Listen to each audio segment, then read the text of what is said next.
জিলহজ মাসের প্রথম যে আমলটা আমরা করতে পারি, চাঁদ দেখার পরপরই আমরা পড়ে নিতে পারি আল্লাহু আকবার, আল্লাহু আকবার, আল্লাহু আকবার, আল্লাহুম্মা আহিল্লাহু আলাইনা বিল আমনি ওয়াল ঈমান ওয়াস সালামাতি ওয়াল ইসলাম ওয়াত তাওফীকি লিমা তুহিব্বু ওয়া তারদা রাব্বি ওয়া রাব্বুকা আল্লাহ হিলালু রুশদি ওয়া খায়র। এই দোয়াটা আমরা প্রথমে পড়ার চেষ্টা করি। খুবই সহজ একটি দোয়া। বললাম, আল্লাহ আপনি সবচেয়ে বড়, ইমানের উপরে আল্লাহ আপনি আমাকে রাখেন, সালামতের সাথে আল্লাহ আপনি আমাকে রাখেন। আল্লাহ চাঁদেরও মালিক আপনি, আমারও মালিক আপনি। আল্লাহ এই চাঁদকে আমার জন্য আল্লাহ আপনি শান্তিময় করে দিন। প্রথমে এই আমলটি দিয়ে শুরু করি। দ্বিতীয় আমল হচ্ছে অধিক পরিমাণে ইস্তেগফার পড়ি। আস্তাগফিরুল্লাহ, আস্তাগফিরুল্লাহ, আস্তাগফিরুল্লাহ। এই সময় আল্লাহর কাছে সবচেয়ে প্রিয় হওয়ার চেষ্টা করি। যে সময় যত দামি, আল্লাহ তত বেশি বান্দাকে সেই সময়ে মাফ করেন। ইন্নাল্লাহ ইয়াবসুতু ইয়াদাহু বিল্লাইল লিয়াতুবা মুসিউন নাহার। আল্লাহ রাব্বুল আলামিন রাত্রিবেলায় আল্লাহ রাব্বুল আলামিন দরবার খুলে রাখেন, গোলাম আমার কাছে মাফ চাও, আমি আল্লাহ তোমাকে মাফ করতে চাই, ক্ষমা করতে চাই। এই সময় আল্লাহর কাছে অধিক পরিমাণে ক্ষমা চান। আবার দিনের বেলায় আল্লাহ তাআলা দরবারটা খুলে রাখেন। ইন্নাল্লাহ ইয়াবসুতু ইয়াদাহু বিন-নাহার লিয়াতুবা মুসিউল লাইল। আমার কাছে তোমার রাত্রিবেলার গুনাহগুলো দিনের বেলায় মাফ চাও, ক্ষমা চাও, আমি আল্লাহ তোমাকে মাফ করে দিব। দ্বিতীয় কাজ হচ্ছে ইস্তেগফার পড়া।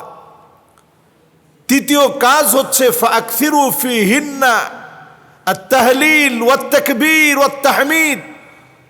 এই সময় অধিক পরিমাণে লা ইলাহা ইল্লাল্লাহ, লা ইলাহা ইল্লাল্লাহ। তাহলিল মানে লা ইলাহা ইল্লাল্লাহ বেশি বেশি বলা, তাকবীর মানে আল্লাহু আকবার বলা, আর এর পরেই তাহমিদ মানে আলহামদুলিল্লাহ বেশি বেশি পড়া। 4 নম্বরে এই সময়ের মুবারক থেকে মুবারক আমল হচ্ছে এই সময়টাতে দান সাদাকা করা। 5 নম্বরে এই সময়ের আমল হচ্ছে পারলে পুরো 9 দিন, জিলহজের পুরো 9 দিন টানা রোজা রাখার চেষ্টা করা, টানা রোজা রাখার চেষ্টা করা। যদি আমরা না পারি, অন্তত আরাফাতের দিবসে রোজা রাখা থেকে যেন কেউ বঞ্চিত না হই। শয়তান যেদিন লজ্জিত হয়ে যায়, এত পরিমাণ বান্দাকে আল্লাহ যেদিন মাফ করে, ওই দিন আমরা রোজা রাখি। নবী আলাইহিস সালাতু ওয়াস সালাম বলেন, আহতাসিবু আলাল্লাহি আইয়ুকাফিরা সানাতাল্লাযী ক্বাবলাহু ওয়াস সানাতাল্লাতী বা'দাহু, আইয়ুকাফিরা সানাতাল্লাতী ক্বাবলাহু ওয়াস সানাতাল্লাতী বা'দাহু। এটা এমন একটা সময়, আগের 1 বছরের গুনাহ আল্লাহ মাফ করে দেন, পরের 1 বছরের গুনাহ আল্লাহ রাব্বুল আলামিন মাফ করে দিবেন। সুবহানাল্লাহ বিহামদি। এজন্য আমরা প্রত্যেকে নিয়ত করি যে আমরা অন্তত জিলহজের এই মোবারক সময়ে রোজা রাখাটা মুস্তাহাব। আমরা 9 দিন রোজা রাখার চেষ্টা করব, না পারলে অন্তত আরাফার দিবসে রোজা রাখবো। এরপরে আমার আপনার আমল হচ্ছে 6 নম্বরে, আমি আপনি যাদের উপরে কোরবানি ওয়াজিব, তারা প্রত্যেকে কোরবানি করার নিয়ত করে ফেলি। এই সময়ের মুবারক আমল এটি, কোরবানির নিয়ত করি। 7 নম্বরে আমার আপনার আমল হচ্ছে, যারা আমরা নিয়ত করেছি কোরবানি করব, আমরা আমাদের নখ, আমাদের মোষ, আমাদের অবাঞ্ছিত লোম, আমাদের চুল এগুলো কাটা বন্ধ করে দেই। যখন কোরবানি করে ফেলব, তারপরে আমরা আবার নখ কাটবো, অন্যান্য অবাঞ্ছিত লোম অথবা চুলটাকে খাটো করব, ছোট করব, সেই সময় আমরা কাটব। 8 নম্বরের আমল হচ্ছে এই সময়ে আইয়ামে তাশরিকের যে দিনগুলো, এই 5 দিন আইয়ামে তাশরিকের এই মুবারক সময়ে আমাদের উচিত এই সময়টাতে একটু আল্লাহু আকবার, আল্লাহু আকবার, লা ইলাহা ইল্লাল্লাহু, আল্লাহু আকবার, আল্লাহু আকবার, ওয়ালিল্লাহিল হামদ অধিক পরিমাণে পড়ব।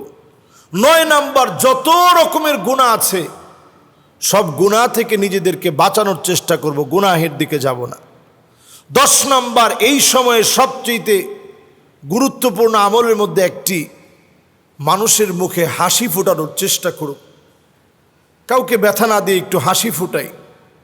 ইন্না মিন আবাররিল বির আইয়ুদখিলাস সুরুর ফি কলবি আহাদিকুম, কারো মনে পারলে একটু হাসি ফুটাবো, কারো মনে একটু আনন্দ যোগাবো, কাউকে ব্যথা দিব না, কষ্ট দিব না।